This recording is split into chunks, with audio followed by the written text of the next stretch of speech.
presenting my project titled Keyhole Supraorbital versus Superior Eyelid Approach, the Comparative Analysis to the Optical Carotid Cistern. So just some disclosures. I have conflict of interest in relation to this presentation. So a little bit of background, right? The supraorbital keyhole approach and the superior eyelid approach are two different approaches that uses distinct surgical corridors to the anterior or middle cranial fossa. Essentially, you can access the optical carotid cistern via either one of these approaches. So here's a little illustration for those who don't know, right? This is an actual view of the brain. And the optical carotid cistern is pretty much the cistern that encompasses the optic nerve, the intracisternal segment of the optic nerve, the ophthalmic segment of the ICA, and then it's bordered by the anterior clinoid process laterally to it. So I put the slide, there's some people that might not know what these approaches are. So the superior eyelid approach is essentially an approach that uses the orbit. You insert an endoscope through the orbit, and the corridor that you use for this approach is between the orbit and the orbital rim superiorly. Versus the keyhole supraorbital approach uses a small frontal craniotomy, inferior frontal craniotomy, just superior to the orbital rim, and where you also can insert an endoscope to, and retract the brain superiorly to gain access to the optical carotid cistern. Now, there is a gap in the literature, and that is the reason why we, wanted to do the study. The gap in the literature is pretty much that there's really no comparisons studies between the superior eyelid approach and the keyhole supraorbital approach. The eyelid approach is a newer technique. It was actually defined and described in 2010 by Mayo et al. And so what we were trying to do is just try to find, get some quantitative data to compare the superior eyelid and the keyhole supraorbital approach. So that is, our objective for this project was that we are comparing the area of exposure, surgical freedom, and angle of attack to the ipsilateral optical carotid cistern between the keyhole supraorbital approach and the superior eyelid approach. So the methodology, what we did is that we took 3 latex injected heads and we dissected them bilaterally. Each side had a supraorbital approach first, followed by a superior eyelid approach. We then defined what the boundaries of the optical carotid cistern were for us. What our 4 points that we chose as the boundaries was the most lateral clinoid process, the most proximal carotid point, the most distal optic nerve point, and the most proximal optic nerve point. So those 4 points will create a quadrilateral shape that would define the optical carotid cistern for us. And then using neuronavigation, as you can see on the screen right here, we use the neuronavigation system to assist us to find the area of exposure, the surgical freedom, and the angle of attack.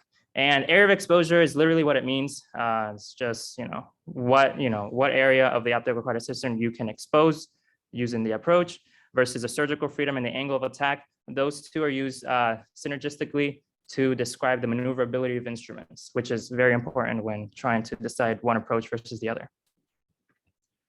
So this is just an illustrative diagram of how exactly we did the approach. In interest of time, I think that if you guys were, more curious about exactly how we defined and how we got the data, we can talk after this. We can talk after the presentation.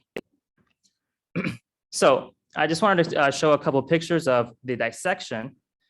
So here I have this little figure. So this is the right side of the head. This is the nose inferiorly, the eye inferiorly, and above is obviously the forehead. So what we do is that we do a curvilinear incision through the eyebrow. We dissect the subcutaneous tissue all the way down to the bone and just medial to the supraorbital notch, because we have to protect the supraorbital nerve and the supratrochlear nerve. Then we lifted the temporalis muscle off its insertion point in the superior temporal line to expose the burr hole site. And then using a cutting burr and a B1 tip with the foot plate, we created a craniotomy to expose the frontal dura. What we did is that we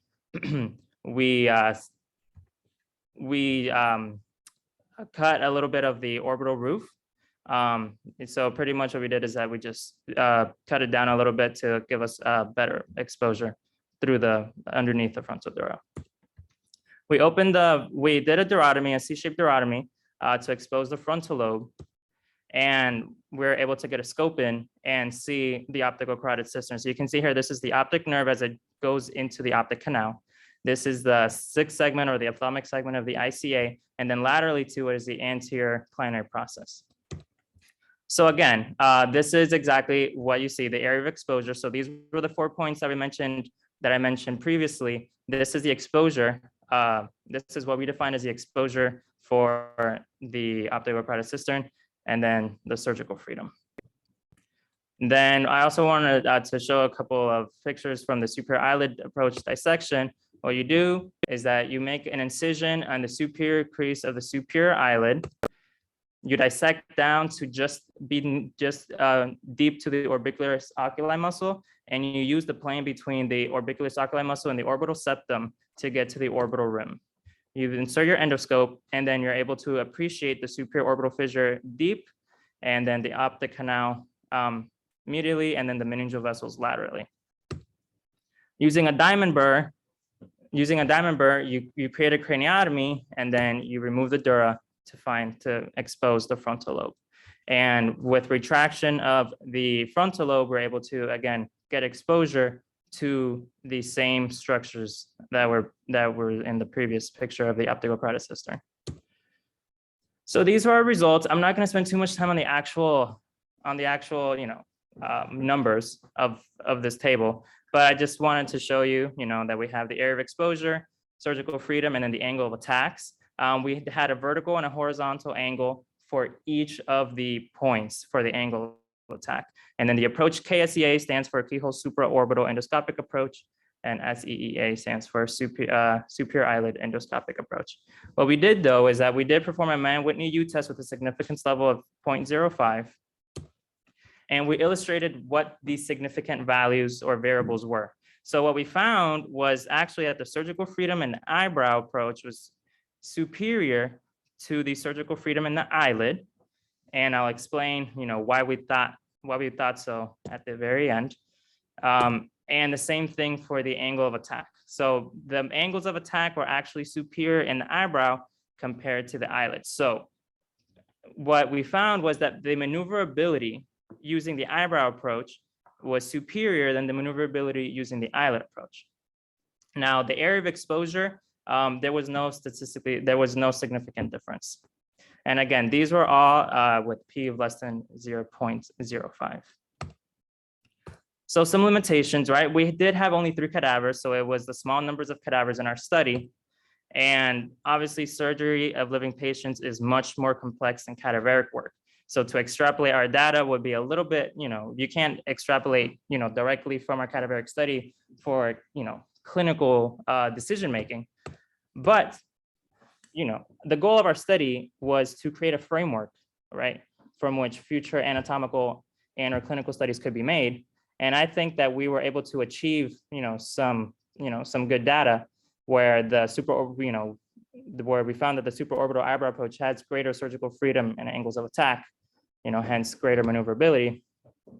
And obviously further clinical studies are needed to apply to living patients. Now this part, from our experience of doing the dissection, obviously from our quantitative data, we do recommend the use of the supraorbital approach to the optical carotid cistern for lesions. It could be anything from lesions to the optic nerve, indeterminate lesions to the optic nerve for biopsies, or any aneurysms, any open approach aneurysms to the to that segment of the ICA if need be. And what we found was that the corridor through the superior eyelid approach was a little too small. The orbit can only be retracted so much before you cause problems. The other thing is that you need oculoplastic surgery. You need that that help in the OR, and not every institution has an oculoplastic surgeon. So we like the supraorbital approach better. And like my mentor told me, right after we concluded this project, he said, just because you can do something doesn't mean you should. And in the context of that, the superior eyelid approach obviously is new, and it's not really, it's not really used as much in the neurosurgical field. So I did this project at Emory. This is a project of the Emory school-based team. I want to give thanks, especially to Dr. Gustavo Pradilla. He was my mentor during this project, and he guided me through all the dissections. He was able to help me and guide me to perform all the dissections that you guys saw. And then I did get some funding from a health research scholarship and the Intellectus Foundation that is located in Ponce, Puerto Rico. And so if you guys have any questions, I want to thank you for your time. Well, thank you very much, Eduardo. So prior to initiation of the study, did you have a sense of which one might actually be superior in terms of the surgical access? Did you have a hypothesis at all? Yeah, our hypothesis was that the supraorbital approach was going to be superior. We thought it was going to be superior in all aspects, but our data actually showed that there was actually the air exposure using the superior eyelid approach was a little bit greater than the supraorbital approach, but it wasn't statistically significant. So so that part was a little surprising. The only problem with the superior eyelid approach is that once you have to work within acute angles, so you can use a 0-degree endoscope with the supraorbital approach, but then when you got to the superior eyelid approach, we had to use a 30-degree endoscope, and that can cause problems, and there's a little bit of learning curve to using that. Okay, great. It looks like JP has a question. JP, you want to go ahead? Sure. Hello, hi Eduardo. Congratulations for the presentation. Thank you. Well, I think that the big question for both of them, and I think an important point when you try to study both approaches, and maybe something to be looked at in future studies, is the issue of the angle of attack. So when like I usually would, for that kind of like region that you were describing, I would call that the carotid cistern rather than the optic carotid cistern as well. But the issue of nomenclature, you can go and debate forever, in my opinion. But anyways, if you going to approach the carotid cistern, then I think the question that I have for you is, to start with a question. So looking at your study and what you've learned when doing this work, in which cases would you consider going with with an eyebrow? In which cases you would go with an eyelid, or you would go with eyebrow for all of those? Yeah, so that's a good question. For the eyelid approach, there were some clinical series. I think today there's only like 69 published reports, and I would say 50% of them were CSF leaks in the inferior frontal dura for something or the other.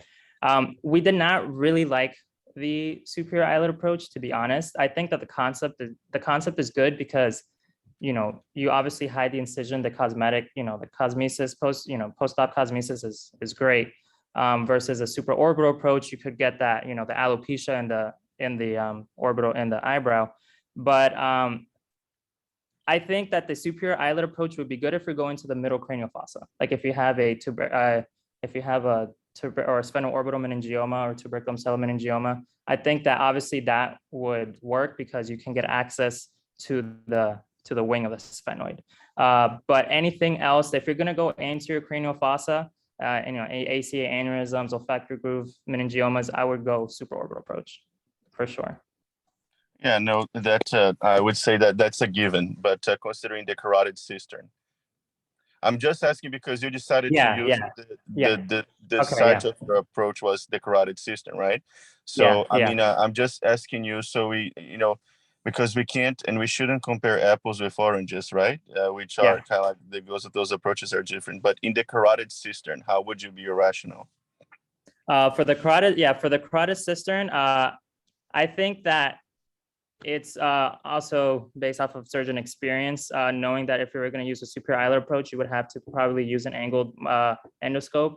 I would say that for using a supraorbital approach, I would definitely use that for maybe superolateral, optic nerve meningiomas, or any of, optic nerve sheath meningiomas, anything that's more like superior, right? Because you can't get that deep access. And the superior eyelid approach, I would use if it's a small lesion, and it was a more deeper structure in the carotid cistern. I don't know if that answers your question. Yeah, no, I think that shows. I mean, I think you tried to answer, but I think that highlights the complexity of the topic in the Yeah. sense that I think that although it's a beautiful study, I congratulate you on the dissections. I think just the issue of selecting the carotid system makes it a bit complicated, because ideally you would like to show, okay, for the eyebrow, I would select those, for the eyelid, I would select those. But I agree with you that it's difficult to justify an eyelid unless, my impression is that unless if you have a small laterally pointing aneurysms in the supraclinoid segment, that for some reason you would prefer to have that eyelid for cosmetic reasons. Otherwise, I think that is very difficult to justify. For meningiomas, I wouldn't select that because it don't give you, it doesn't give you a good angle of approach to resect the dural drill, the hyperostotic bone around the interclinoid process. Or, dermoid cysts you could consider as well, just because you can resect them with not a lot of problems with angled endoscopes. But that's what I was trying to say, because when designing the study, maybe except for 2 series that I know that tried the endoscopic eyelid for the carotid cistern, I would be more interested in lesions, for example, around the roof of the cavernous sinus, for example, and things like that, which both are not good approaches, by the way. So, but anyways, congratulations on the methodology. I think good, beautiful dissections. And I think it's just a point of debate in terms of selection of the approaches. Okay, thank you. We'll take one more question from Ala before we move on to the next speaker. Thank you, Dr. Chen. Thanks, Eduardo, for such an interesting project. Actually, I think it's a very high yield because